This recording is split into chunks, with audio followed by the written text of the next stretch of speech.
Hello children, this is Ritu Raj Sharma, your biology teacher. Hope you all are in good health.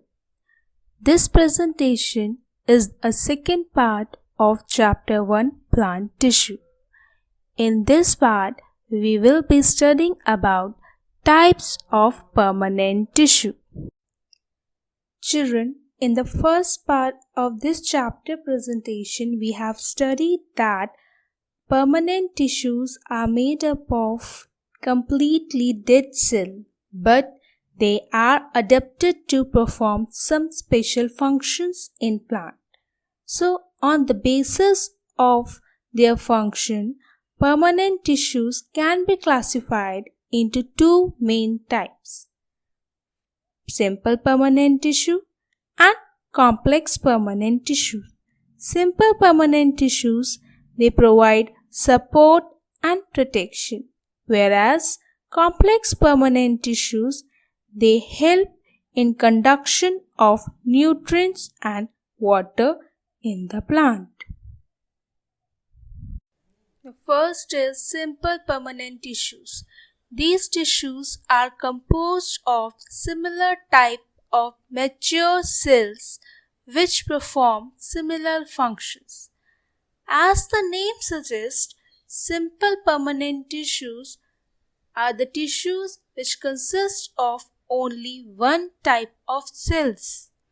The cells of simple tissue are actively dividing in nature, and they are found throughout the plant body.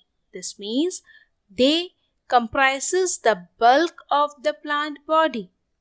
Now, what is the function of simple permanent tissues? The simple permanent tissues, they provide support and protection to the plant. Simple permanent tissues are of three types: Parenchyma, Collenchyma and Sclerenchyma. Now let us study about these in detail. First type is Parenchyma tissue. It is the most common type of plant tissue that makes up the various plant organs such as root, stem, leaves and flowers. The epidermis, which form the outermost covering of various plant parts, is composed of parenchyma cells. Now let us study about the structure of parenchyma tissue.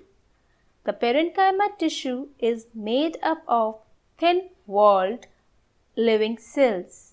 That means cells are alive. Their cell wall is made up of cellulose. Each cell consists of a prominent nucleus with abundant cytoplasm. Means the amount of cytoplasm is large and nucleus is also clearly visible. They have a large vacuole. The parenchyma cells are mostly round in shape and joined together with large intercellular spaces. Intercellular spaces means between the two cells space is present. Now what is the functions of parenchyma tissue? Parenchyma tissues store food and water in the roots and the stem of the plant. Parenchyma cells help in conduction of water in the roots and stem of the plant. When parenchyma cells contain chloroplasts, they help in the manufacture of food and are known as Collenchyma. Next is Collenchyma tissue. Now let us study about the structure of Collenchyma tissues. The Collenchyma cells are either circular, oval or polygonal in shape and are living in nature. They are joined together without any intercellular space. This means intercellular space is absent in Collenchyma tissue. They are thickened at the corner due to the deposits of additional wall matters such as cellulose and pectin. Means at the corners of these tissues the thickness is there. They are thickened from the corner, and why it is so? It's due to the deposition of the material which is called cellulose and pectin. Now the cells of Collenchyma tissues, they have vacuoles. Now what is the function of Collenchyma?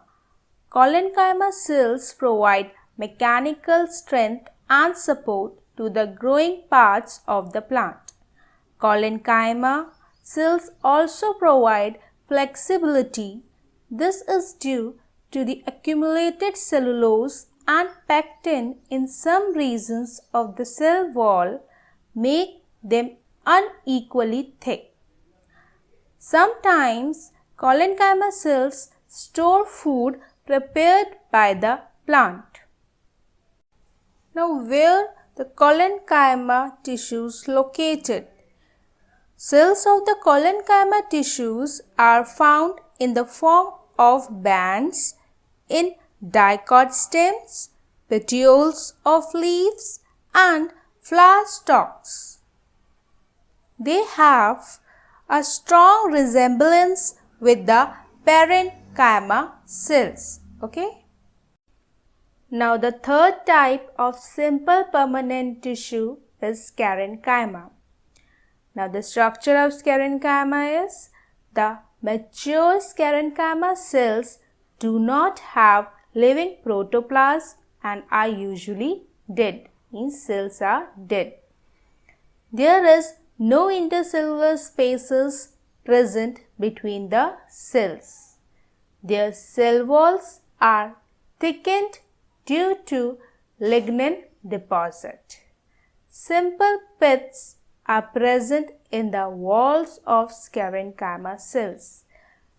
See, pits are the regions of the cell where there is no deposition of lignin. That means they will be thin. Okay. So this was the structure of Sclerenchyma. Now next is the function of Sclerenchyma.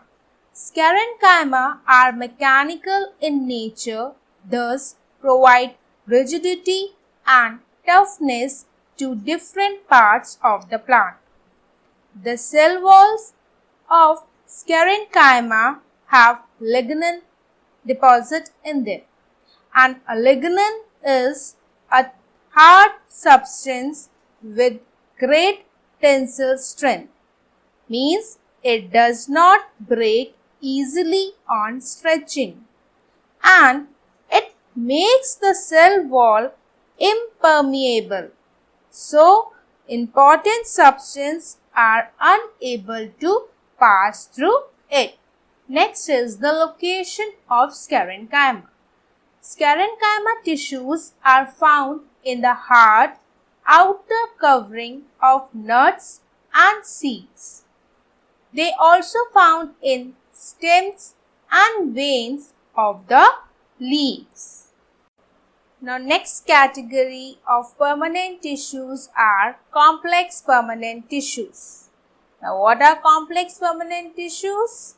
Tissues which are made up of more than one type of cells which perform together as a unit. What is their function? Their function is to conduct water and food materials to the different parts of the plant. Therefore, they are also called conducting tissues or vascular tissues. Complex permanent tissues are of two types, xylem and phloem. Let us study about them. Xylem. Xylem is the water-conducting tissue of the plants. It conducts water and dissolved minerals from the roots to various parts of the plant. The cell wall of xylem is lignified, means made up of lignin, which provides mechanical support to different parts of the plant body. The xylem consists of 4 types of cells: tracheids, vessel elements, xylem parenchyma and xylem fibers. Now, out of these 4 types, only the one component of the xylem is living in nature, that is xylem parenchyma, and the other 3, tracheids, vessel elements and xylem fibers, they are dead in nature. Okay? Second type of complex permanent tissue is phloem. Phloem is found in all parts of the plant. It is made up of living tubular cells which provide passage for downward movement of food prepared by the leaves to other parts of the plant. The phloem consists of 4 components: sieve tubes, companion cells, phloem parenchyma and phloem fibers. Out of these 4, only phloem fibers, they are dead in nature, and the remaining 3 components, sieve tubes, companion cells and phloem parenchyma, they are living in nature. In all the cells of the phloem, sieve tubes work as a conducting channel. This means sieve tube is the component of the phloem which conducts the food material to different part of the plant. Figure given on the side is showing the longitudinal section of phloem tissue. With this, we come to an end of our chapter number 1, plant tissue. I hope this presentation will help you to understand each and every topic clearly. So thank you and have a nice day. Stay safe, stay home.